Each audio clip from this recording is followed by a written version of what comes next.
বিপজ্জনক পথেই হলো সন্তানের জন্ম।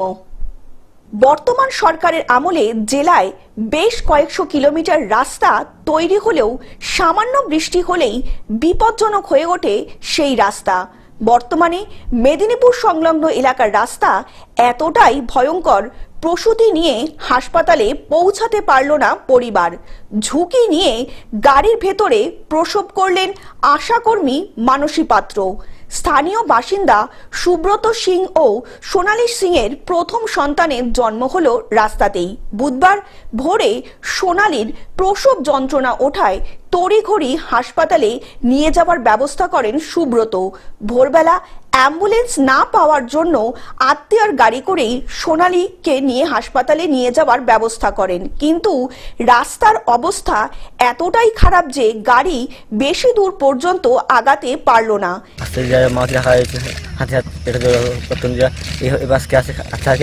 এখানে বাচ্চা হয়ে গেছে, যাওয়ার পর ওখান থেকে গাড়ি ঘুরে করে লিয়া হয়েছে, বের করে অত কালো ছিল আসতে পারেনি, তার জন্য দুই হাসপাতাল লিয়া হয়েছে। কে সাহায্য করেছে? মহাসদর। সেই কারণেই আশাকর্মী মানসী নিজের অভিজ্ঞতাকে কাজে লাগিয়ে এই চরম বিপদের মুহূর্তে সফল হলেন গাড়ির ভিতরেই বাচ্চার প্রসব করাতে। অবশেষে মা এবং পুত্র সন্তান দুজনেই সুস্থ। দুজনকেই বেলদার সুপার স্পেশালিটি হাসপাতালে ভর্তি করা হয়েছে। সন্তানের মুখ দেখার পর পথের যন্ত্রণা ভুলেছেন পিতা সুব্রত।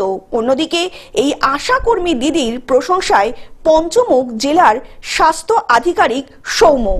সংকটে আশাকর্মীরাই স্বাস্থ্যের ভরসা এবং দপ্তরের গর্ব বলে জানান তিনি।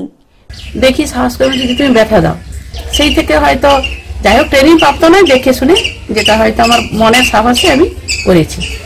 পশ্চিম মেদিনীপুর থেকে কল্যাণ মণ্ডলের রিপোর্ট, গ্লোব নিউজ। এখন থেকে গ্লোব টিভি দেখুন আপনার স্মার্টফোনেও। গুগল প্লে স্টোর অথবা অ্যাপল স্টোর থেকে ডাউনলোড করুন গ্লোব টিভি লাইভ অ্যাপ। এছাড়া জিও টিভি অ্যাপ থেকে দেখুন গ্লোব টিভি লাইভ।